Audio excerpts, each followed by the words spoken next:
Assalamualaikum warahmatullahi wabarakatuh. Semangat pagi. Hari ini kita melakukan pembekalan mahasiswa, kepala sekolah, dan DPR sebagai acuan dari pelaksanaan program asistensi mengajar atau yang dalam saat ini kita nama sebagai PLP 2. Hak belajar 3 semester yang ada di luar program studi ini kita akan mengkonversi sebesar 20 SKS. Jadi dalam ranah 1 semester belajar di luar kampus tersebut, program studi bisa mengkonversinya dalam cakupan 20 SKS yang di dalamnya terdiri dari mata kuliah PLP 1, PLP 2 dan mata kuliah prodi yang lainnya yang sekiranya bisa dikonversi ke program magang atau program asistensi mengajar. Kebijakan tersebut LP3 menyikapi bahwa dari 8 BKP yang sudah dicanangkan oleh pihak Dikti, ya, kami mengambil yaitu posisi BKP magang atau praktik kerja, ya, yang kedua adalah asistensi mengajar di satuan pendidikan sesuai buku panduan Merdeka Belajar Kamus Merdeka. Hasil 2 kegiatan tersebut dari 8 BKP itu, magang atau praktik kerja yaitu kegiatan magang di sebuah perusahaan, yayasan nirlaba, organisasi multilateral, institusi pemerintah maupun perusahaan rintisan startup. Itu kecenderungan magang berarti itu dilaksanakan bagi prodi non kependidikan yang dalam ruhnya ada di mata kuliah PKL, praktek kerja lapangan. Sedangkan program yang satunya yaitu mengajar di sekolah, yaitu kegiatan mengajar di sekolah dasar, menengah ataupun selama beberapa bulan yang lokasinya dapat ditentukan. Jadi artinya kegiatan yang sesuai dengan kegiatan mengajar di sekolah adalah program asistensi mengajar yang ruhnya ada di mata kuliah PLP 1 dan PLP 2 yaitu pengenalan lingkungan persekolahan. Lah posisi LP3L pada kebijakan kurikulum BKN pada intinya pihak LP3L atau Direktorat Pembelajaran Praktik Keguruan dan Industri siap menerima perubahan dan mensupport pelaksanaan implementasi kurikulum MBKM program studi yaitu program asistensi mengajar yang ruhnya pada mata kuliah PLP 1 dan PLP 2 pada prodi pendidikan dan program magang yang ruhnya pada mata kuliah PKL pada prodi non pendidikan dengan implementasi pelaksanaan 1 semester. Skema konversi magang dan asistensi mengajar pada dasarnya kita dapat mengkonversi serentang 20 SKS. Jadi pihak program studi bisa melakukan konversi program asistensi mengajar dan magang sebanyak 20 SKS dengan rincian kegiatan asistensi mengajar dapat dikonversi menjadi mata kuliah PLP ya, untuk prodi kependidikan, untuk prodi non kependidikan mata kuliah PKL. Nah kemudian mata kuliah PLP ini ditambahkan dengan mata kuliah prodi yaitu entah itu penilaian formatif, asesmen atau segala macamnya yang berhubungan erat dengan kegiatan asistensi mengajar pada di satuan persekolahan. Sehingga mata kuliah PLP 1, PLP 2 ditambahkan dengan mata kuliah prodi sejumlah 20 SKS itu didapatkan menjadi suatu kesatuan jumlah SKS konversi sebesar 20 SKS. Sedangkan magang atau program asistensi mengajar yang sama kebijakannya yaitu pada keputusan Kemenristek nomor 123 tentang magang di industri dan pengakuan satuan kredit semesternya bahwa magang itu pelaksanaan tupoksinya secara jam kerja kantor itu minimal 8 jam per hari atau 5 hari per minggu dan minimal 1 bulan dengan 1 SKS sebesar 2.720 menit. Nah, kalau begitu dikonversi ke dalam jam sebesar 45 jam. Sehingga 1 bulan sama dengan 160 jam setara dengan 3,5 SKS. Jadi 6 bulan pelaksanaan 1 semester magang selama 6 bulan, itu setara dengan 21 SKS. Perhitungan secara detail dapat saya rincikan sebagai berikut. Rincian waktu kebijakan Kemenristek Dikti bahwa 1 bulan itu sama dengan 20 hari jam kerja, karena dalam 1 minggu itu 5 hari jam kerja, mulai dari Senin, Selasa, Rabu, Kamis, Jumat. Jadi 1 minggu ada 5 hari kerja, sehingga 1 bulan ada 20 hari jam kerja. Maka 1 bulan sama dengan 4 minggu, sama dengan 5 hari kerja, dan 1 hari kerjanya 8 jam kan. Sehingga 1 bulan sama dengan 4 minggu kalikan 5 hari, sama dengan 20 hari. Jika dikonversi ke jam, 1 bulannya sama dengan 20 hari kalikan 8 jam, sama dengan 160 jam.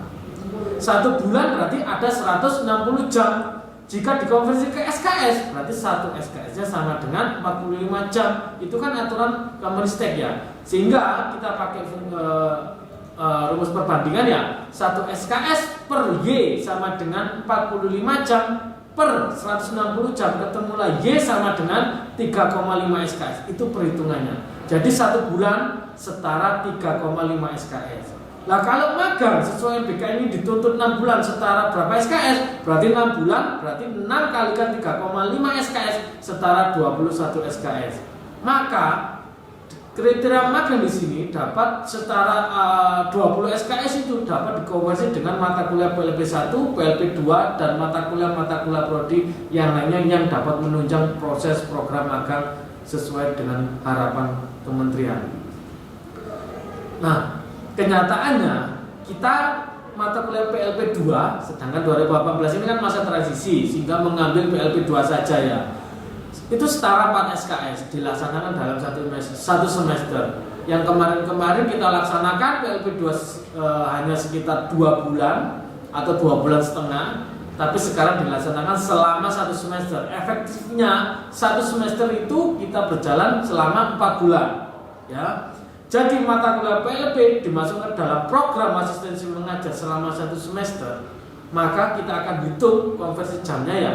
1 semester sama dengan 4 SKS, ya kan? Kita kan melaksanakan PLP 2 4 SKS kan, dilaksanakan 1 semester. Berarti 1 semester sama dengan 4 SKS kalikan 45 jam sama dengan 180 jam.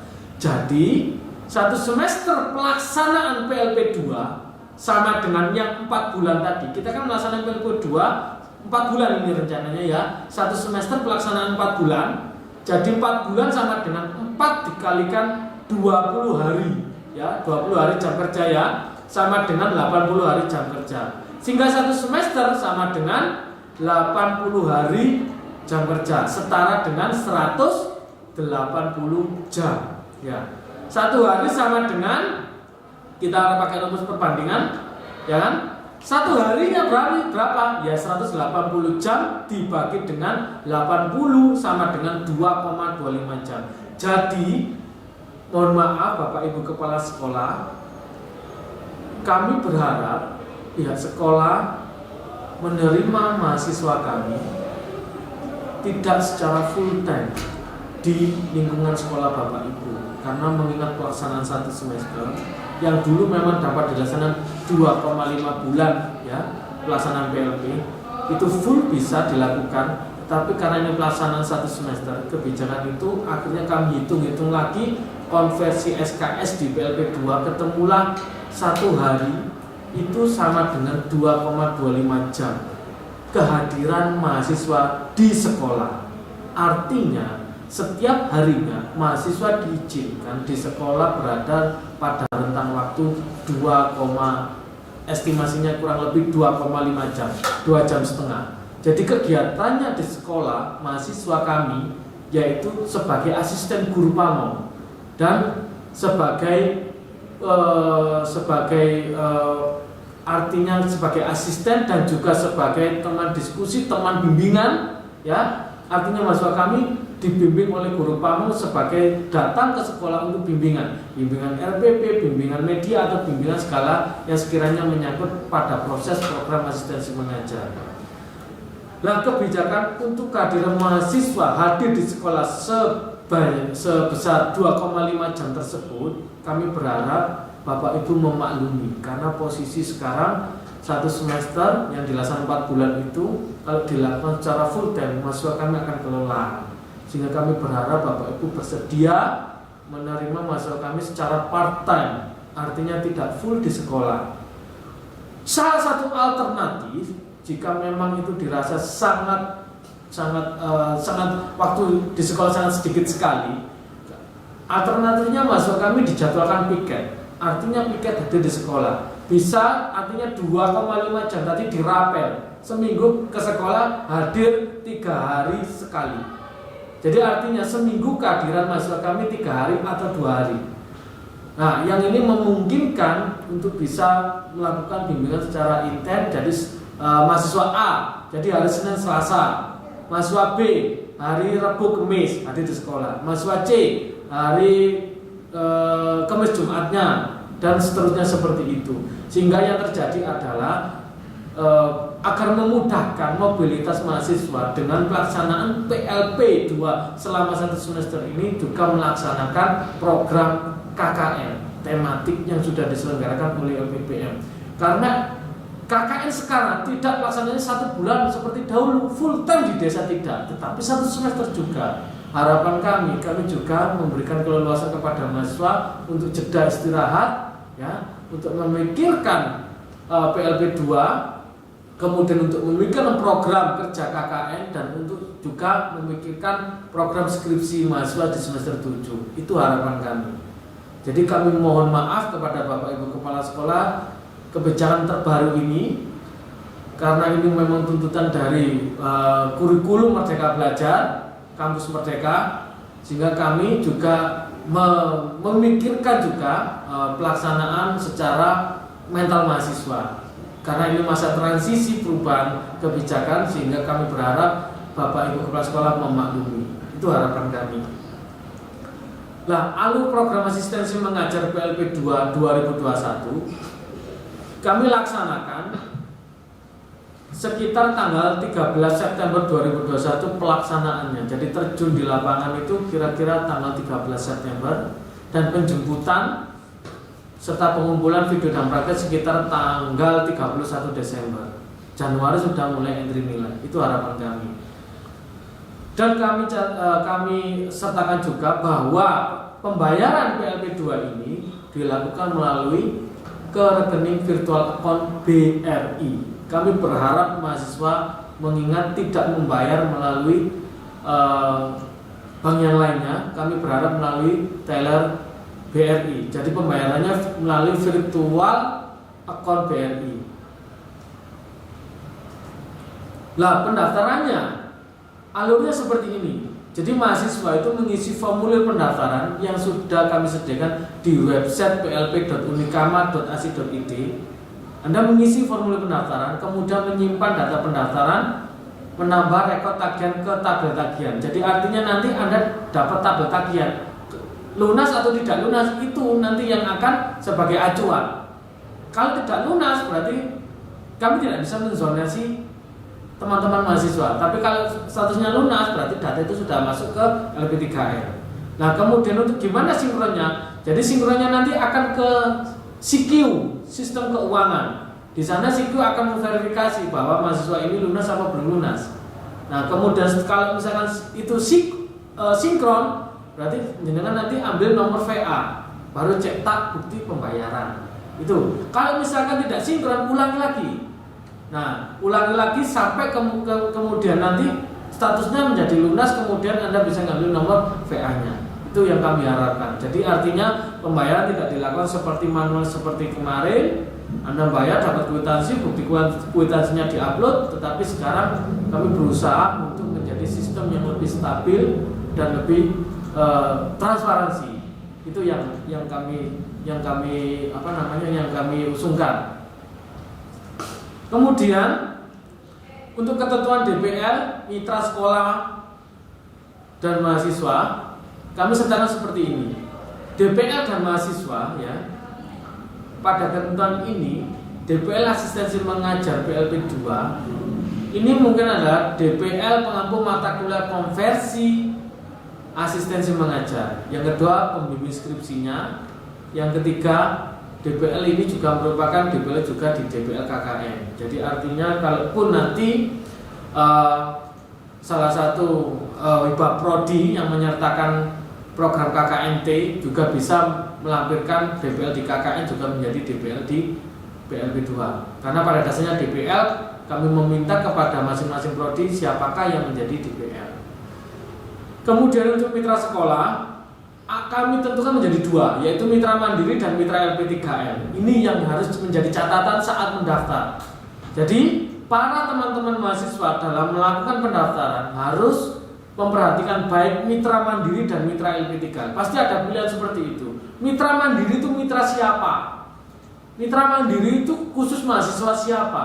Yaitu yang pertama, mahasiswa yang berada di luar Jawa. Yang kedua, mahasiswa di luar kota dan kabupaten Malang. Yang ketiga, mahasiswa alumni kampus mengajar angkatan 1. Yang keempat, mahasiswa program hibah MBKM Prodi seperti BK, PAUD, dan mungkin PGSD juga.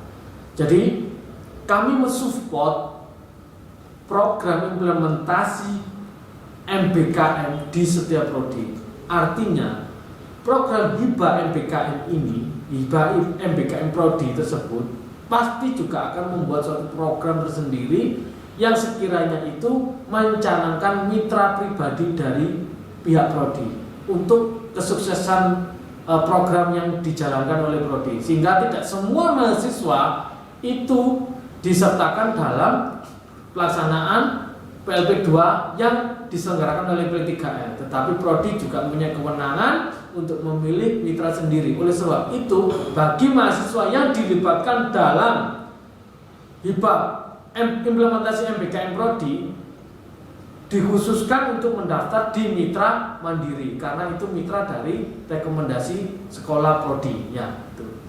Sedangkan mitra LP3L ya, satu, mahasiswa yang berdomisili di kota dan Kabupaten Malang. Hal ini kenapa? Karena kami juga akan mempertimbangkan mobilitas DPL tidak jauh-jauh dalam melaksanakan monitoring pelaksanaan asistensi mengajar. Yang ketiga, karena sebagian besar sekolah mitra di LP3L ada di sekitar kota Malang, kita tetap menjaga komitmen MOU antara LP3L dengan pihak sekolah. Itu yang kami harapkan. Ada pilihan yaitu. Yang keempat, manfaatnya bagi mahasiswa tidak ribet mencari sekolah mitra mandiri. Jadi seperti itu. Jadi tetap kita sertakan bagi mahasiswa yang ada di kota dan Kabupaten Malang, kami khususkan untuk memilih mitra LP3L. Nah, sekolah mitra mandiri ya, yaitu yang tadi ada 4 macam ya. Mahasiswa di luar Jawa, mahasiswa di luar kota Kabupaten Malang. Kenapa di luar kota Kabupaten Malang ini suruh mengambil mitra mandiri? Kami sarankan mengambil mitra mandiri karena ini proses pandemi ini, virus COVID yang Delta ini sangat luar biasa sekali, sehingga zonasi antara kota dan kabupaten kami menzonasikannya di kota. Tetapi untuk di luar area Malang Raya, kami mohon mahasiswa mengambil mitra mandiri untuk mencari sekolah sendiri seperti Madura, kemudian Mojokerto ataupun itu Sidoarjo, silakan mengambil sekolah mandiri. Jadi seperti itu. Kalau dulu memang kebijakan di luar Jawa saja, tetapi sekarang di luar kota Kabupaten Malang kami sikapi dengan silakan mengambil sekolah mitra mandiri.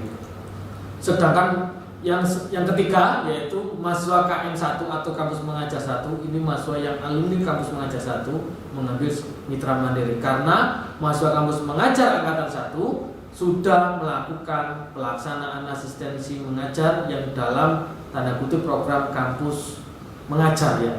Kampus mengajar yang akan dikonversi ke mata kuliah PLB 2. Kemudian mahasiswa program hibah prodi. Yang pertama, sekolah mitra mandiri ini ya. Yang pertama disarankan proker KKN mahasiswa luar Jawa atau luar kota Kabupaten Malang atau mahasiswa program hibah prodi itu dilaksanakan pada satu lingkungan desa atau kabupaten di lingkungan sekolah mitra. Jadi proker KKN ini satu kabupaten atau satu desa jika mahasiswa tersebut statusnya ada di luar Jawa. Status tersebut mahasiswa ada di luar kota Kabupaten Malang dan statusnya program hibah prodi. Di Pak Prodi ini kan yang menentukan sekolah mitranya adalah Prodi, sehingga memungkinkan mahasiswa juga melakukan proker KKN di sekitar di sekitar mitra sekolah yang dicanangkan Prodi. Yang kedua, bagi mahasiswa memilih mitra mandiri disarankan sekolah mitra yang ditentukan berada satu desa dengan pelaksanaan proker KKN. Ya. Yang ketiga, mahasiswa memilih mitra mandiri diberikan alternatif untuk membentuk kelompok sendiri, mencari sekolah sendiri yang tertera pada link yang saya sertakan sebagai berikut, yaitu template kesediaan sekolah mitra ya. Yang keempat, formulir di-scan dalam format PDF dan diunggah di laman plp.unikama.ac.id. Yang kelima, mahasiswa mitra mandiri, yaitu mahasiswa di luar Pulau Jawa dan di luar kota Kabupaten Malang dapat melaksanakan asistensi PLP2 secara individu. Artinya jika tidak ada kelompok, ya, Anda bisa melaksanakan secara individu. Artinya satu sekolah, satu mahasiswa. Untuk mahasiswa yang di luar Jawa dan di luar kota dan Kabupaten Malang. Yang keenam, bagi mahasiswa yang memilih mitra mandiri karena hal rekomendasi Prodi dalam melaksanakan kurikulum BKM, tetap mengupload form kesediaan sekolah. Nah, mencantumkan identitas sekolah dan informasi nomor WA kepala sekolah dan berbagai macam yang ada di form kesediaan. Dan itu bisa Anda merujuk atau meminta data tersebut dari Prodi yang bersangkutan. Oke. Yang poin ketujuh, 53 mahasiswa alumni kampus mengajar angkatan 1 ya, tidak mengikuti PLP2 secara pelaksanaan. Jadi KM1, 53 KM1 tidak mengikuti PLP2 secara pelaksanaan, tetapi hanya mendaftar secara administrasi ya, hanya mendaftar sebagai apa? Satu, sebagai bahan konversi PLP2. Nah, jadi syarat-syaratnya untuk konversi ke PLP2 yaitu satu, mahasiswa KM1 harus melampirkan laporan akhir hasil kegiatan kampus mengajar angkatan 1. Yang kedua, melampirkan print out rekapan nilai dari sistem aplikasi MBKM. Yang ketiga, membayar biaya administrasi konversi 400.000. Nah, bukti 3 berkas ini dikumpulkan di kantor LP3L. Itu ya, untuk syarat alumni kampus mengajar angkatan 1. Sekolah mitra LP3L. Tadi sudah kita bahas sekolah mitra mandiri, sekarang sekolah mitra LP3L. Ini khusus bagi mahasiswa yang berdomisili kota dan Kabupaten Malang. Ya. Yang kedua, sekolah mitra LP3L itu di sekitar kota Malang. Sekarang pertanyaannya seperti ini. Apakah diizinkan? Pertanyaan pertama ya, apakah diizinkan mahasiswa yang berdomisili kota Kabupaten Malang memilih sekolah sendiri sesuai dengan lokasi KKN? Saya ulangi ya, jika ada pertanyaan, mungkin pertanyaan ini mewakili mahasiswa semua. Apakah diizinkan mahasiswa yang berdomisili kota Kabupaten Malang memilih sekolah sendiri sesuai dengan lokasi KKN? Jawabannya tidak diizinkan. Padahal sudah terlanjur terbentuk kelompok ya. Kami jawab tidak diizinkan. Karena apa? Satu, menyusahkan mobilitas monitoring bagi DPL. Karena sesuai etika, DPL ini diwajibkan mengantar, memonitoring, dan memamitkan kepada pihak sekolah. Itu. Yang kedua, LP3 berusaha menjaga keseriusan mahasiswa peserta PLP2, sehingga pelaksanaan PLP2 ini tidak hanya sekedar abal-abal. Oleh sebab itu, akses mobilitas DPL harus dipermudah untuk menjamin keterlaksanaan monitoring secara berkala. Karena capaian puncak dari keilmuan prodi pendidikan yaitu melalui program asistensi mengajar. Yang ketiga, LP3L ini berusaha menjaga komitmen MOU yang sudah terjalin dengan sekolah mitra di Kota Malang. Jadi artinya MOU itu bukan hanya sekedar kertas dan tangan, tapi itu suatu komitmen kami. Sehingga mitra LP3L ini kami khususkan yang sudah menjalin komitmen MOU dengan LP3L di Kota Malang. Yang saya usulkan.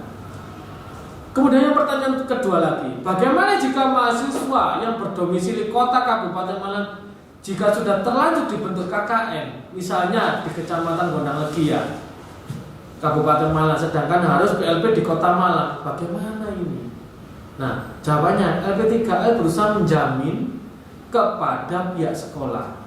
Untuk PLP 2 ini secara part time, tidak secara full seperti dulu. Ya, secara part time kehadiran mahasiswa di sekolah, ya minimal 2,5 jam per hari. Nah, tapi ini bisa dirapel, ya, jadi artinya bisa dirapel dengan sistem piket, yaitu hadir di sekolah bisa 2 hari full atau 3 hari full. Jadi sehingga untuk memudahkan mahasiswa untuk melakukan proker KKN di kecamatan mana lagi, itu maksud saya itu. Jadi kehadiran mahasiswa ini kami berusaha nanti akan berusaha menjamin kepada pihak sekolah tidak di sekolah tidak secara full time gitu.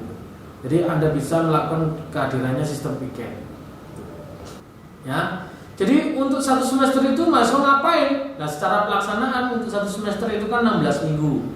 Sehingga jadwalnya itu tertera seperti ini. 4 minggu yang pertama, jadi ini mahasiswa statusnya menjadi asisten guru pamong. Jadi dia itu belajar membuat perangkat pembelajaran, kemudian mengobservasi, kemudian mencari tahu tata laksana pembelajaran di sekolah seperti apa gitu. Jadi menjadi asistensi itu selama 4 minggu. Asistensinya guru pamong. 4 minggu selanjutnya, yaitu pada bulan kedua ya, mahasiswa ini masih dalam statusnya asistensi guru pamong, artinya masih melaksanakan pembelajaran tapi dibimbing oleh guru pamong. Jadi dia itu menjadi asistennya guru pamong saat dia mencoba untuk proses menyampaikan materi. Gitu. Kemudian 4 minggu selanjutnya yaitu pada bulan ketiga ya.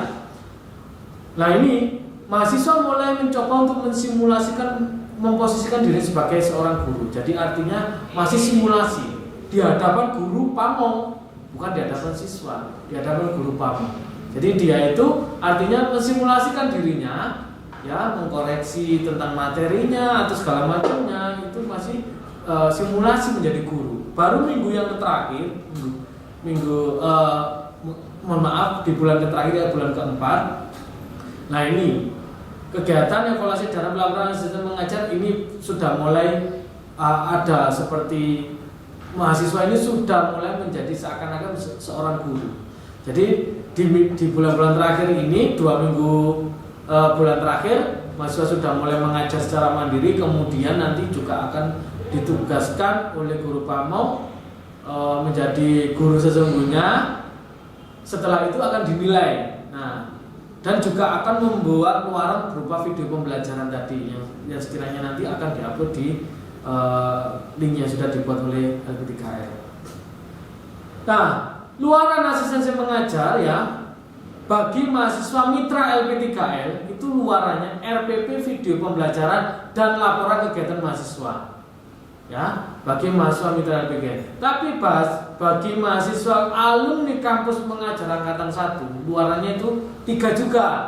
Laporan akhir dari hasil kegiatan kampus mengajar angkatan 1, yang kedua melampirkan print out rekapan nilai dari sistem aplikasi MBKM atau rekapan nilai dari pihak prodi ya, bahwa mahasiswa tersebut sudah melakukan kampus mengajar 1 dengan nilai sekian, hasil rekapannya sekian, dikirim ke LP3L. Yang ketiga membayar biaya administrasi 400.000 dan ini membawa bukti kwitansi pembayarannya ke kantor LP3L. 3 luaran itu. Lah, berarti mitra LP3L dan mitra mandirinya miliknya prodi, mahasiswa yang di luar Jawa dan mahasiswa yang di luar kota Kabupaten Malang, luarannya juga 3 ya tadi. Yang pertama, video pembelajarannya ya, durasi 10 sampai 15 menit, kemudian RPP, kemudian laporan. Sekarang deskripsi dari RPP dan video pembelajaran ini menurut ketentuan sebagai berikut. RPP daring sesuai template sekolah. Jadi artinya Anda membuat RPP sesuai dengan template kebijakan sekolahnya yang ditempati sekolah magang. Nah, ini disahkan oleh guru pamong dan Kepsek dan DPR. Video pembelajaran durasi 15 menit yang sudah terediting ya dengan bagus, disertai deskripsi kegiatan pendahuluan, inti dan evaluasi. 1 sub pokok KD ya, sesuai RPP-nya tadi. Yang ketiga, video harus terupload di YouTube, disahkan oleh guru pamong dan DPR. Nanti yang terupload di YouTube ini maksudnya seperti apa? Jadi mahasiswa nanti, kalaupun nanti sudah dikoreksi antara DPR dan guru pamong, kami persilakan untuk mengupload di YouTube. Jadi linknya YouTube nanti bisa disertakan kepada DPR dan guru pamong sebagai acuan bahwa memang sudah terupload gitu. Yang keempat, laporan kegiatan laporannya harus sesuai template yang sudah kami sediakan di buku pedoman. Jadi itu yang kami harapkan dari program asistensi mengajar PLP 2 untuk mitra mandiri dan mitra LP 3L. Khusus untuk KM1 tidak perlu membuat laporannya berdasarkan KM1. Itu yang kami harapkan agar mahasiswa dapat mengerti tentang tata laksana bahwa peralihan atau transisi dari PLP 2 ke asistensi mengajar ini memang masih masa-masa transisi dan harus kita bijaki secara bersama. Memang perubahan itu sangat sulit, tetapi kita laksanakan secara bersama, insya Allah mudah dapat dan kita laksanakan. Mungkin itu yang kami harapkan dan kami sampaikan. Sekian dari kami. Wassalamualaikum warahmatullahi wabarakatuh.